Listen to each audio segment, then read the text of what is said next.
Hello, everyone. Thank you for standing by and welcome to a new webinar organized by Johan Cruyff Institute, in which we will put this focus on how to survive the COVID through innovation and safety. This is Gemma, your host for today's session. It's my pleasure to introduce you to David Allen, our guest speaker today. David is an experienced sport executive, having spent many years guiding brands such as Adidas, Nike, UMBRO, and Ultimate Fighting Championship.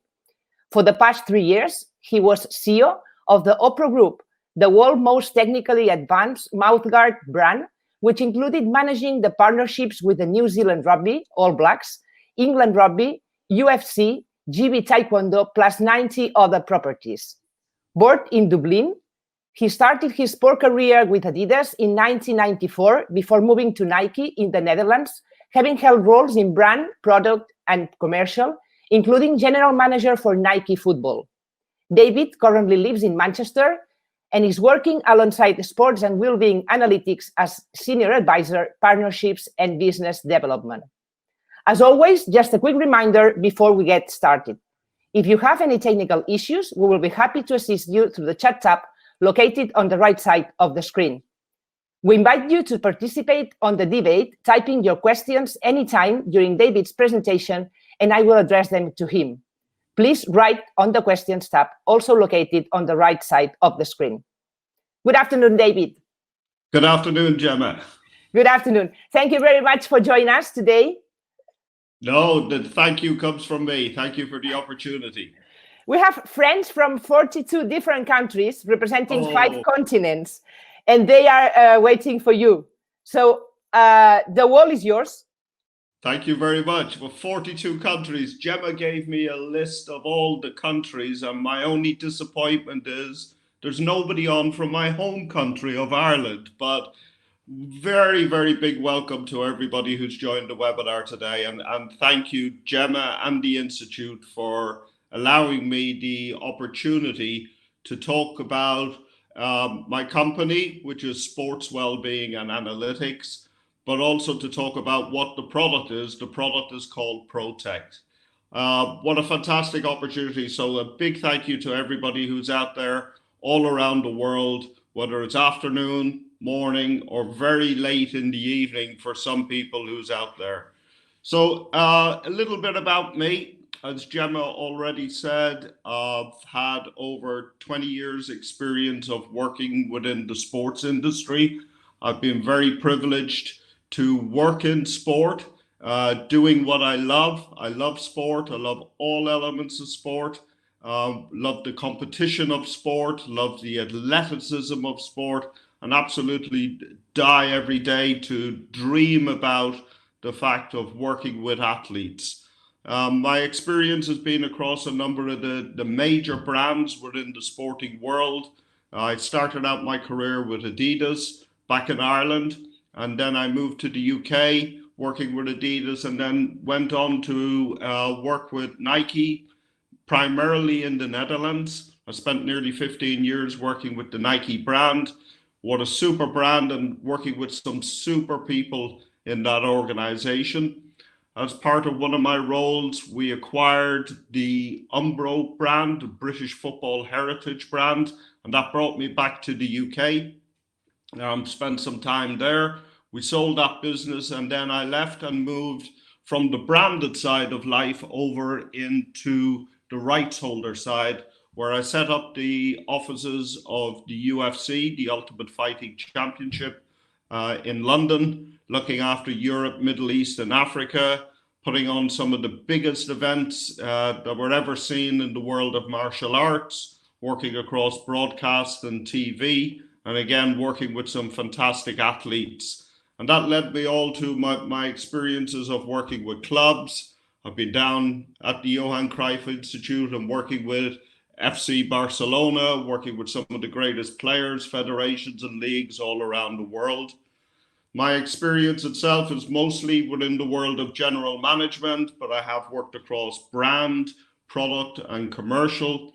And that involved working with sporting goods retailers, working with direct to consumer through web, but also working on marketplace recently, working with the largest marketplace in the world, which is Amazon, setting up that business with OPRO. So plenty of experience of working within the sporting goods industry. So thank you to everybody for being on. A little bit about what we're going to talk about today. The headline is about innovation within the world that we're living in today, which is COVID, of course. We're all impacted everywhere around the world is. But for me, the big question is always, when we talk about innovation, well, what is innovation? What is it that you're trying to solve?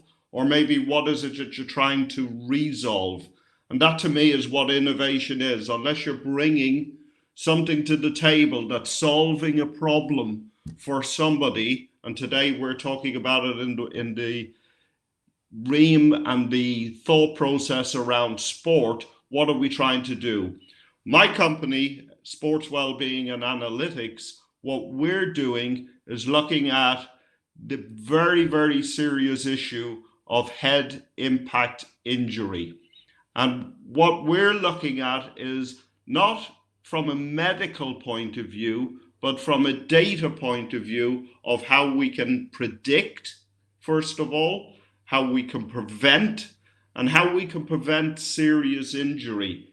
And you can see from the slide here, this is not something that happens just once in a while. This happens across many, many different sports, be it in combat sports of MMA or boxing or wrestling, to many of the ball sports all around the world, American football, rugby union, rugby league, or back home in my own home country of Gaelic football. So many, many ball sports have this as a problem as well. And then stick sports, be that ice hockey, be that field hockey, it could be lacrosse, or again, it could be hurling.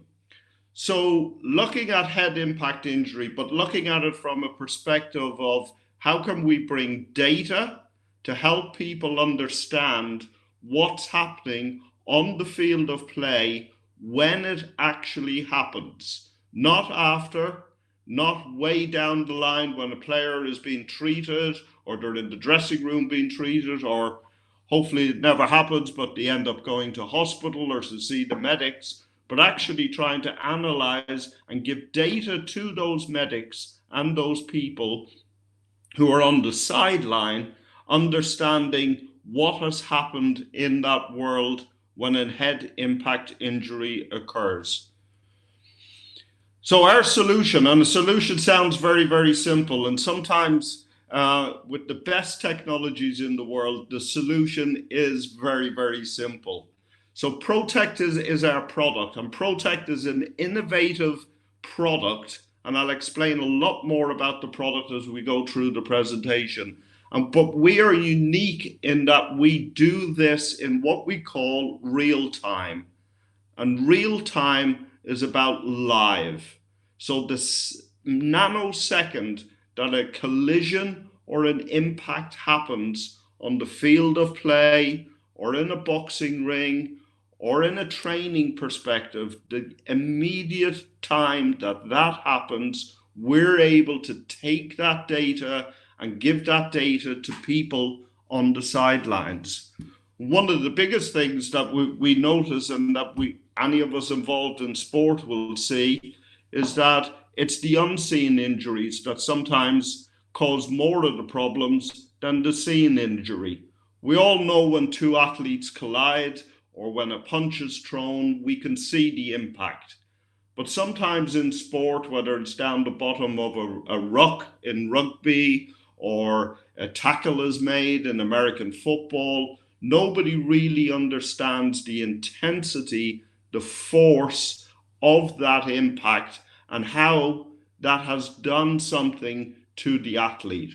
What we're able to provide through the product that we have and how we bring it to life is giving you that data live on the sideline. So the strength and conditioning coach, the director of sport, the management team, the medics, the physios, everybody has that information across all of the players on the pitch, all of the players or athletes inside an octagon, if it's the UFC, inside a boxing ring with fighters. You get all that data immediately and live in real time. And the ultimate goal is to make the sport safer, enabling intervention, enabling people to say, hold on a moment, we need to step back. We can't have that player on the pitch, or we need to keep an eye on that player. They've had a number of impacts through the game, rather than afterwards, what has happened. So it's about timely intervention, and all of that will lead to improving performance. Because one of the things that we've done in working with many, many teams around the world is looking at how we can help them during training, look at how we can help them in game day, but looking at also how we can help them after game day in getting ready for the next match. What is the loading? What is the training drills that they should go through? Does the athlete need to be rested? Does the athlete need to actually up and improve on the intensity of what they were doing? So we're able to measure a number of different things around impact. And impact is the most critical piece. We're seeing impact already with the restart of the Bundesliga over the last couple of weeks. And we're seeing the upsurge in the amount of injuries that are happening compared to what happened in what was called a normal season. So we're able to understand and we're able to implement new training methods, new training tools to all of those people, so it'll improve the performance of the athlete. So as I talked about already, it's a monitoring system that's live, and we're able to take that data and view it for the intervention across a session through what we bring to the table, which is a mouthguard. All of the sports that I talked about are sports that are involved with contact. Every contact sport, everybody has a mouthguard. And what we've done is we've validated our system through a number of different ways, through crash test dummies. We've worked very closely with Stanford University in the United States in validating our product. Our company is a Welsh product, so we've been working down in Wales with Swansea University for the 3-4 years that we've been going, improving the product, making sure everything comes together. And then we've worked in partnership with one of the, what I believe, the best mouthguard brands in the world, which is my previous company with OPRO. And OPRO have partnerships with in excess of 90 different federations around the world, as Gemma outlined, from the All Blacks to English Rugby Union, 11 of the 12 Premiership teams, but also with the UFC, with GB Taekwondo, with USA Wrestling, and many of the Olympic federations that work within the world of sport. So that's the product side of it. So the technology itself, so how do we bring this to life? How do we take it, and what's the simplistic way? Because as I said already, innovation is about solving a problem. Sometimes the easiest way of solving that problem is a very, very simple solution. And what we've done is we've used the mouthguard. And the reason we've used the mouthguard, apart from any other way in the world of looking at this, is because your upper jaw is the only part of your body that's connected to your skull. Your brain is a floating mass that sits within inside your skull. So any movement whatsoever of your head will give an accurate reading through wearing the mouthguard during a game. There have been many, many other people who've tried this in different ways, and they've put sensors in helmets, they've put sensors on the skin, but a helmet will move. In a tackle or in a hit, a helmet will move and it'll give you a false reading. If you put something on the skin, your skin will move. If you put something on a piece of apparel, on a piece of clothing, that will move. What it happens with the mouthguard is it does not move independently to your skull. So that will allow then that we can get an accurate measurement. So a little bit about the mouthguard itself that you see on the screen here in front of you. We look at a wireless charging mechanism, and I'll talk to that in a little bit better form later. But the mouthguard itself helps you play, it protects your teeth, it's made to measure for every single athlete. So no two mouthguards in the world are exactly the same. Every single one of them are independent and made and custom fit for every single athlete. We send a dentist into a team. They all take impressions of every single athlete that's there. We take those impressions. We hand make every single mouthguard for every single athlete. And one of the big things about using the mouthguard is every one of these athletes is comfortable with wearing a mouthguard already. It's something they've done right through their career. It's something within 99% of the sports that the product is mandatory that they must wear the mouthguard. We help them with a breathe easy, so the mouthguards are all very thin in their own way, but giving that ultimate protection. They've all carried the CE mark, and then they're all laminated in different layers to provide that consistent protection. And then the technology itself has a number of different things in it. It has what we call a proximity sensor. And a proximity sensor ensures that the readings that we capture when an impact happens is from the mouthguard itself, and it's not from anything else. We've been able to eliminate noise as an example. So if a player or a fighter is shouting and they're giving instructions to somebody else around the pitch or on a field of play, they're eliminated from anything we do. If a player takes the mouthguard out and puts it down at sock and they want to have a kick at the ball, that impact is taken away. There are a couple of different axle measurements that we look at. The first one is the gyroscope, and that measures the rotational velocity upon impact. So when a head turns, we capture that velocity, and that's done through our gyroscope. We have an accelerometer in there. So as two players are coming together at a massive speed, we're able to measure the forces of the impact in that certain direction, whatever direction there is that they're moving. And we're able to measure then through our magnetometer, we're able to measure the orientation and the direction of the impact. So an impact may come from behind, an impact may come from the side, an impact may come all the way from in front of you. And then the mouthguard itself carries an aerial that's able to transmit all of that data from the player on the pitch or inside the ring or the octagon to our base center on the halfway line or on the side of the ring. And that provides us with that real-time insight into how we can get the information immediately that it happens, rather than looking after or looking later to see what has happened with the athlete. There's a lot of stuff on this slide, and I think I'll take you to a couple of different pieces of it very, very quickly. If you go to number 3 bullet point about the range. So the difference between it being inside a small boxing ring or being on an American football pitch.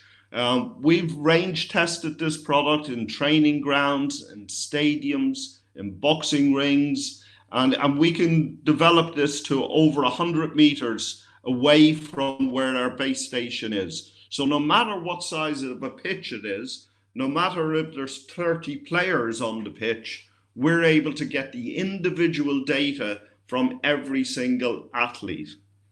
If you go to point number 5, there is about the athlete itself and the dashboard that we're able to provide people with. And the dashboard comes together where we can have each individual athlete, every single reading of every impact that they've had, looking at the different types of impact back to whether it was rotational, whether it was linear, what was the size of the impact, how many G forces were given during the impact. And more importantly, how many has that player had, or what strength of impact has that player had? So every player has their own dashboard. You see the small image of the dashboard on the right hand side of the screen. Every player has that. In a team basis, we can look at also how we can do it by position. We can do it, if we use rugby as the example, we can do it in forwards, we can do it in the backs, we can take it as a squad, we can take it as a unit. So many, many different ways of looking at the measurements that are around that. One of the other things that's very important to the coaching team, to the medical team is, okay, we've given them the data, but they don't know when it happened. How can they see it? And we're able to bring our innovation together with video. So when a game starts and the video starts and our monitoring starts, we're able to timestamp everything. So when you look at a measurement on the dashboard, you're able to go back to the video analysis to understand where that happened. You can look and say, okay, yes, I've seen that one, but what about, as I talked about earlier in the presentation, what about the fact of the unseen? And the unseen is probably one of the most dangerous things that happen in sport, because a player could be hurt, could be injured. Nobody saw it happen on the pitch, but it has happened. Well, we're able to identify that. And then the question of security comes up, and it's the last point about data security. So it's all secure. It all makes its way from the mouthguard to our base station, and then that is all saved in the cloud, compliant with all GDPR rules and everything else that goes in that section. So as I said already, it's a very simple solution. A lot of work, a lot of effort, a lot of sports science, a lot has gone into it to actually make it simple, but it brings a simple innovation to the world of sport. The mouthguard is charged. We then make the mouthguard. We're able to register the impact. That impact goes to the receiver. The receiver goes to the cloud, and the cloud then goes to our edge device. And we're able to take that information, to take it away for analysis afterwards. Very simple in its setup. We turn up at the pitch. We turn up at the boxing ring. We have a case, which is the charging case. You place the mouthguards in. It takes 1 hour to charge the mouthguard, so similar to your iPhone or any phone.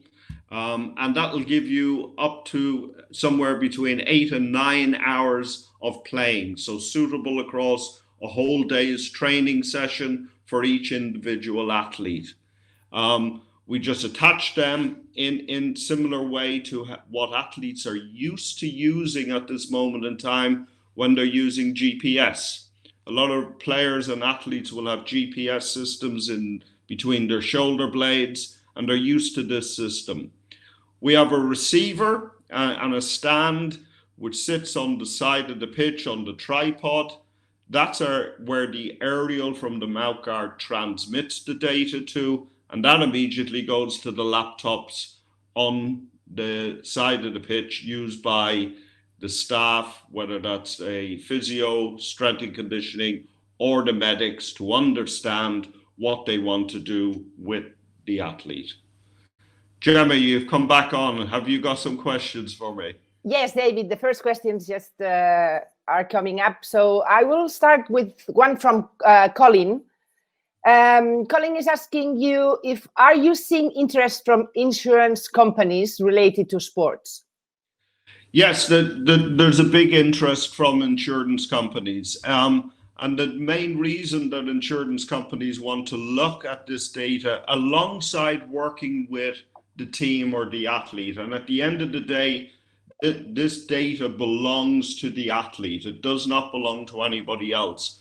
But what insurance companies want to do is look at it from a point of view of making sure that the athlete is safe and that the coaches and the team are looking after the welfare of the athlete. So they understand to take the athlete, maybe they would want to take the athlete off the pitch before the extent of the injury gets bigger and bigger and bigger.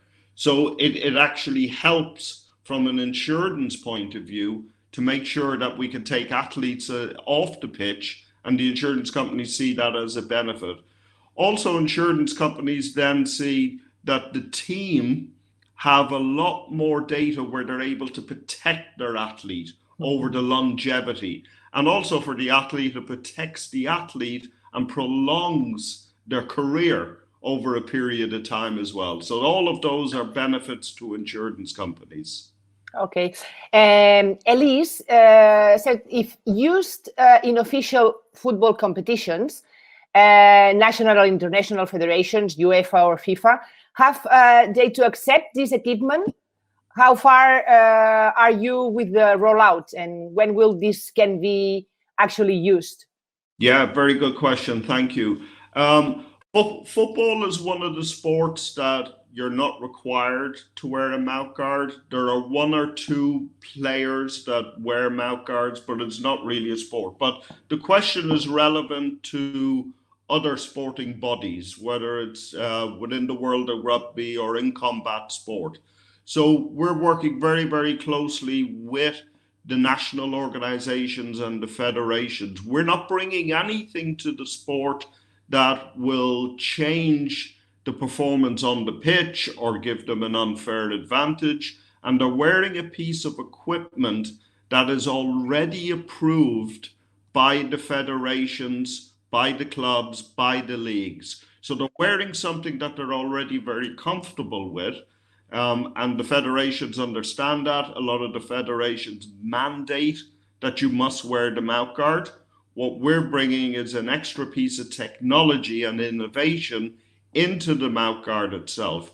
But it also helps federations and it helps leagues. As you think about a player maybe playing in a league, but then they have to go to international and they move to the next tournament. Well, how can you keep data? How can you inform the national team? How can you, when they're away playing for the national team and they return to their club, where does that data follow them as well? So it's actually a huge advantage to the federations and to the national leagues.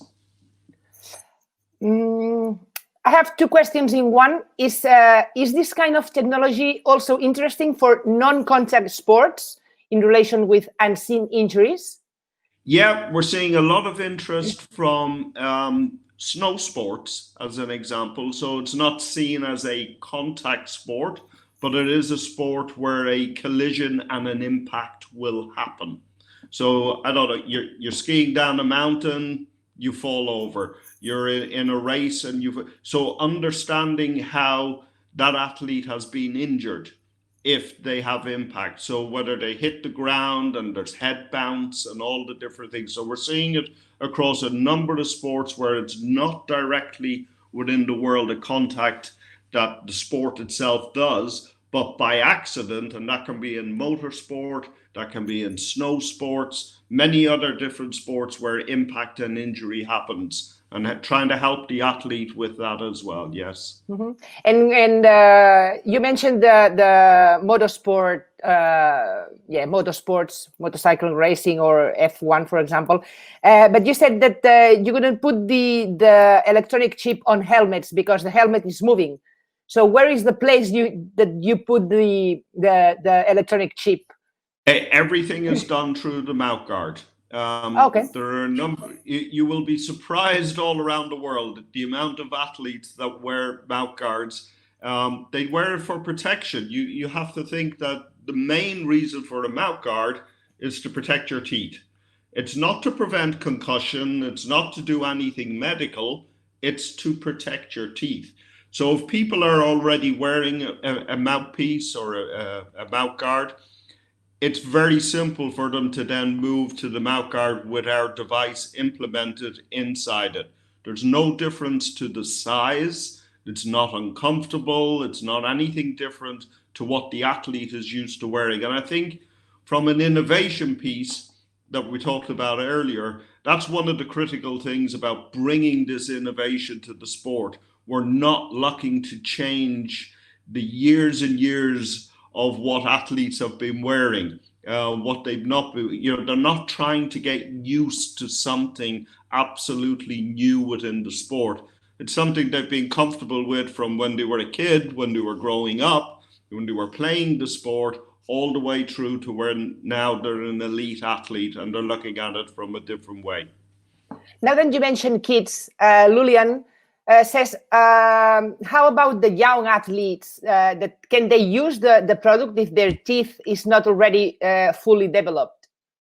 Yep. So your teeth, that's bringing me into the dentist world now. So I'll start. What you see as you're growing up, as your mouth changes, and we recommend that every 12 months you replace the mouth guard. That's for children.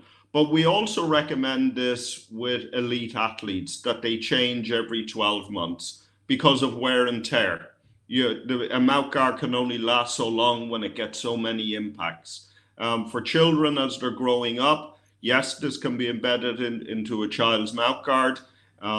Their mouth changes, the size of their mouth changes, your teeth movement changes right throughout time. So it is one of the critical things, is to make sure that you change your mouth guard at least every 12 months. Alexander says, how would you describe the comfort level for the athletes wearing this device? The comfort level is unbelievable. I should have had a mouth guard beside me here and I could put one in. It's unbelievable. And that's because we use a dentist who will turn up and take an impression of your teeth. We take that impression away and we hand make and fit every single mouth guard. It's a bit like going to a tailor and having your suit bespoke made for you. It won't fit anybody else. It'll only fit you. All of these teams and federations that I talk about, whether it's the All Blacks or the RFU or the UFC fighters, have all been wearing the OPRO mouthguard for many, many, many years. And a lot of the athletes who are playing professional sport today were using an OPRO mouthguard when they were 10, 12 years of age. So they've grown up with this. What we're doing is bringing the electronics and the device and embedding them inside something that they're already wearing. So the comfort of it, it's soft, it's pliable, it's molded, it stays in your mouth. You can speak with it in your mouth. You will see many interviews with athletes and they're talking after a game and they've still got the mouth guard in. They've forgotten they had it in. Mm-hmm. And how long it takes to manufacture just one piece of the equipment? One tailor to tailor make. Yes. The facility that we work with at OPRO make in excess of 1 million mouth guards a year for all around the world. If I was to come to you, Emma, and send the dentist to you and we take your impression, it would take a week to bring back the mouth guard. Not bad. Very good. Yes, yeah. Very good. Yeah. Okay, more questions.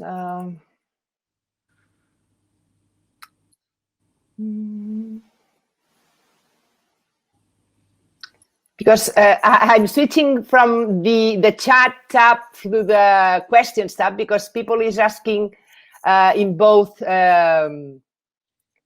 tabs. So, okay, Leon says, experience shows that mouth guards also move and even falls out during a connection. How do you ensure this mouth guard sticks to the right place at all times? Well, I think the key to this is purchasing and working with a very good mouthguard manufacturer. I think we could say that about any product. You buy something in a clothes shop and it doesn't fit you the same as if you've bought it in a different clothes shop. It's about the quality of what you're purchasing. It's about the molding process. The company OPRO was founded by a dentist. And he knows and works with everything. They've been in existence for 25 years, making mouth guards for the most elite athletes all around the world. So ensuring the fit, ensuring the comfort, ensuring the hygiene levels, everything around the mouthguard. It seems like a simple process. It's not. It's very technical. There's a lot of innovation. There's a lot of innovation in the materials in the mouthguard. But having a bespoke fitted mouthguard, I can guarantee you it will not fall out, it will not move, it will stay in place. Colin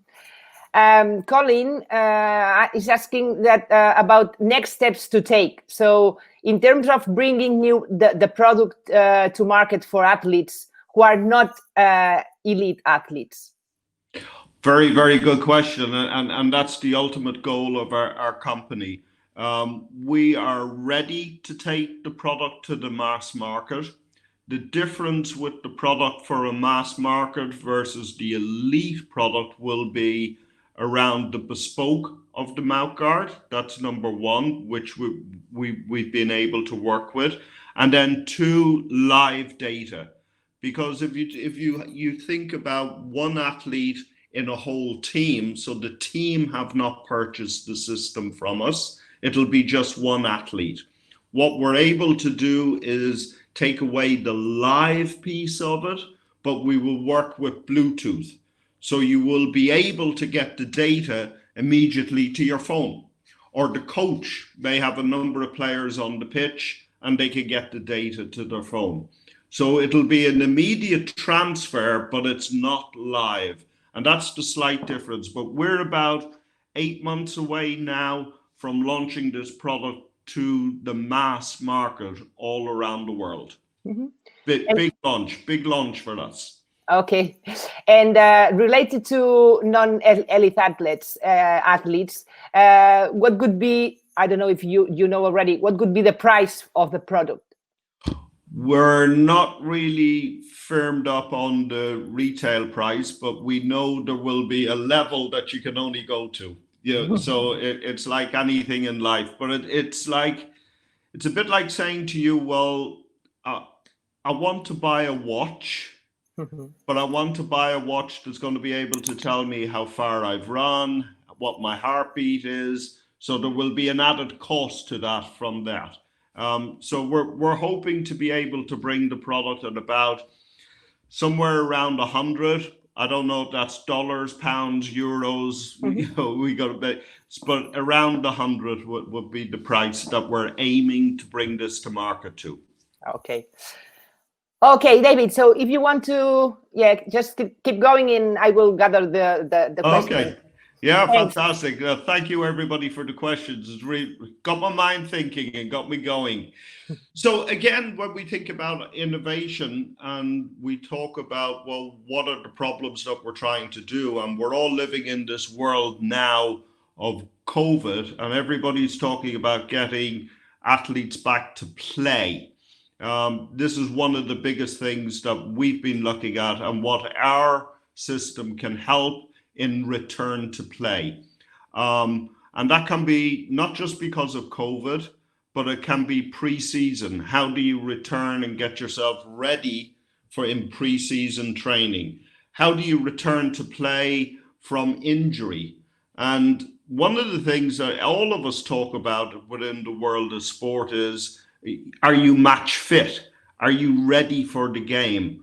Well, one thing that we talk about is that in a contact sport, you don't ever replicate the intensity that happens during a game that's live during your training sessions. You do a lot of drills, you do a lot of running, you do a lot of weight training, you do a lot of things, but you can never ever look at, or they don't look at, the impact training. So how can we bring in a certain way of moving an athlete from a sedentary position where they've not been training to get them ready that they're able to take an impact on the field of play. And we've measured over 25,000 hits all around the world in looking at return to play. And we've been able to take that data that understands, well, how can we use a graduated return during the pre-season or the training sessions that are going on before you get back into match day scenario. So we've looked at many different ways of making sure that the athlete, yes, they'll do all their training, but we look at low intensity training and high volume of impact to start with, and then looking at low volume of impact but high intensity of the work. So we've looked at all the different ways, and you can see from the slide on the two slides on the right hand side how we can work with the strength and conditioning coaches, how we can work with the physios, how we can do a graduated and structured plan for all of those athletes to monitor how many impacts they've had. Actually, have they done enough intensity with those impacts, or is there too much intensity with the impact? So putting a program in place to understand and to help get athletes back onto the field of play during a time of rest, like we've envisaged now during COVID, and athletes are getting ready to come back to competition. It can be pre-season, as I talked about. It can be return from an injury. It can actually be return from international duty. Players are away on international duty, and when they come back, what are the different elements and the training programs that we can help the athlete, we can help the coaches and the team in making sure that that athlete comes back in the best physical condition to be able to absorb the impacts that they're going to get during the high intensity period of a match or during a game. So it's one part to look after the athlete from a welfare and a performance side. It's also another part of what our product can do is making sure that those athletes can return to play safely. So that was a separate part, and Gemma jumped in at that time with the questions, which were great. So sorry if it affected the flow of me a little bit. So from a business perspective, and people started asking some questions around the business side of it. Well, what is the market and how can we look at it? And what particularly are we looking at ourselves as Sports Wellbeing and Analytics in taking our PROTECHT product to market? And when you think about innovation, it's great coming up with an innovation. It's fantastic coming up with something that's new and that's different to the marketplace. But if there isn't a business perspective to it, and you're not going to be able to monetize that business perspective, it's going to become a cost. People are going to look at it as a cost to everything. So for us, we're looking at 4 different areas around the world at this point in time. We've got many other projects going on, but the big market opportunity for us at this moment in time is in the world of rugby. There are over 11 million participants, mainly in Europe and down in the Southern Hemisphere, within the world of rugby. Gaelic football, huge participation sport over in Ireland. It's close to home and one of the sports that we work with. Combat sport is probably the biggest commercial opportunity that we have. Every country, we got 45 countries online today. Every single country in the world has a form of combat sport in their country.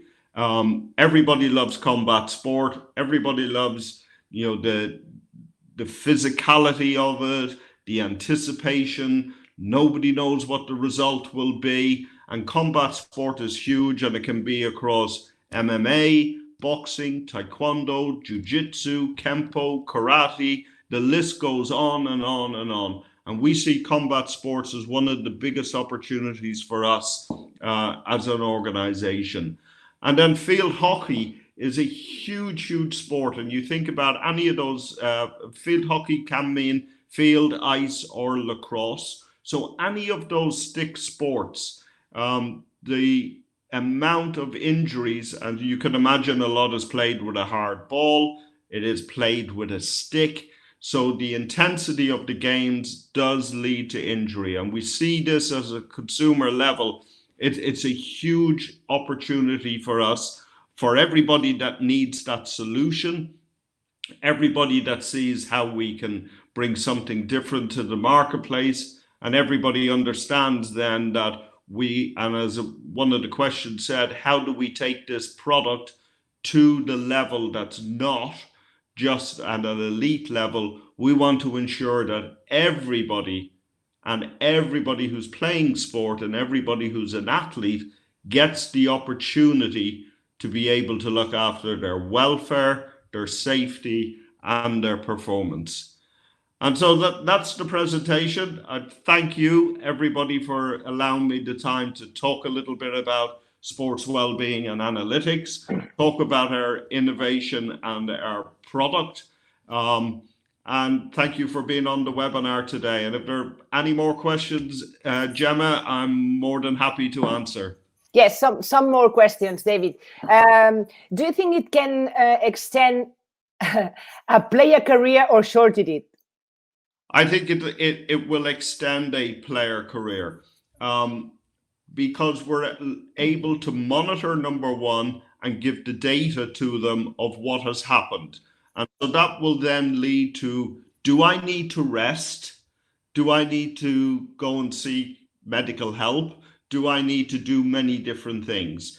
The big part about this is we're creating something that previously was an unknown.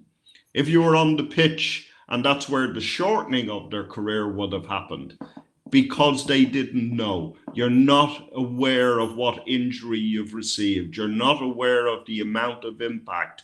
You're not aware of the velocity of the impact that has happened. So we believe that this will absolutely increase the level of an athlete's career. Having said that, there are career changing and career ending things that happen in sport. That is sport. That's the normality of it. I can't prevent that. I can't prevent what is going to happen on the pitch. But what I can do and what we can do is bring data to the athlete and the coach to ensure the longevity of that athlete. So Martin says, if the goal is to keep this information within the team and not to share with the referees, I guess it's like the bar in football. Yeah, that's a long way off those conversations as to, is this something that goes to referees? It's actually something that's a conversation with federations and governing bodies about how can they make their sport safer.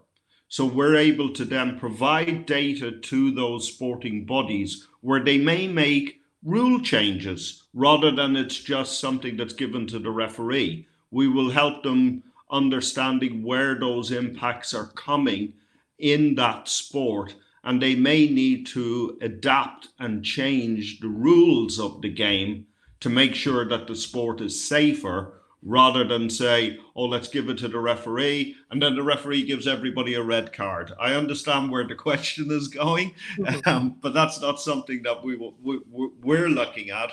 But we want to work with the federations, and we do work with all the federations across many of the different sports on looking at how we can help them make their sport a safer sport. Okay. And Martin says, who is responsible for a decision of taking rest?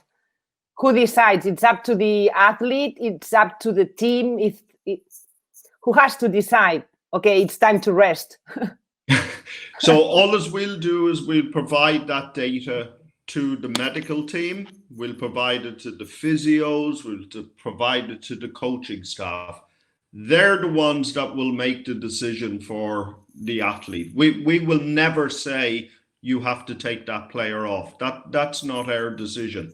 They have people who make those decisions every single day of the week when they're working with the player. Excuse me, whether they're working with the player in training, whether it's in game day, they make those decisions. What we're providing them with now is something that they can make a more informed decision around. They have the data, they have the analysis, they have the tools now to be able to make that informed decision as to, I need to rest the player, or in the reverse, I need to up the intensity for that player, because the player isn't actually working at the hardest rate that they need to work at. Okay. Where is all the data of every athlete held? All of the data is held in the cloud. The data is owned by the athlete. We're absolutely adamant about that. All the data is held in the cloud. It's all encrypted. We work with SAP, one of the largest software companies in the world. Everything sits on their system. And then when that data transfers from the mouthguard to our device and then goes to the cloud, we then share from the cloud with the people who have the rights to that.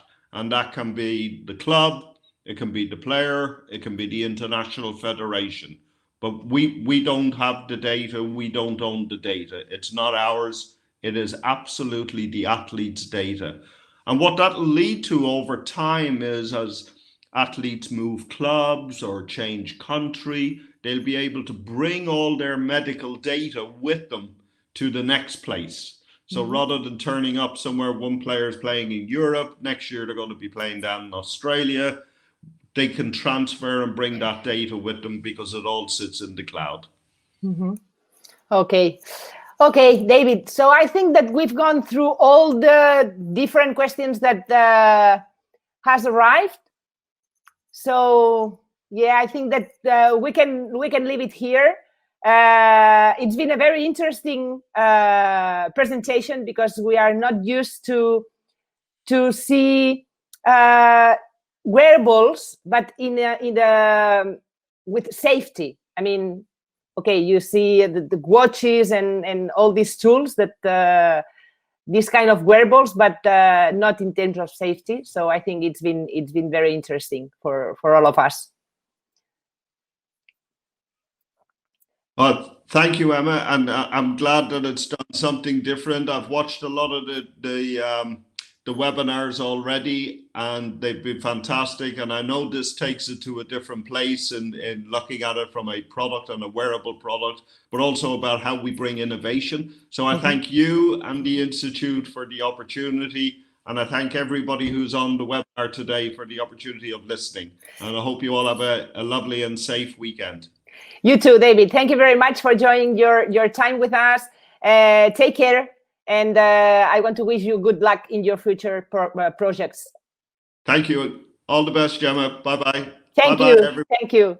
And thanks, everyone, for participating. Remember that you will soon receive a link to the webinar recording. And we will be delivering new content next week. And you can find all the information on upcoming sessions through our social media channels. So take care and see you soon. Bye.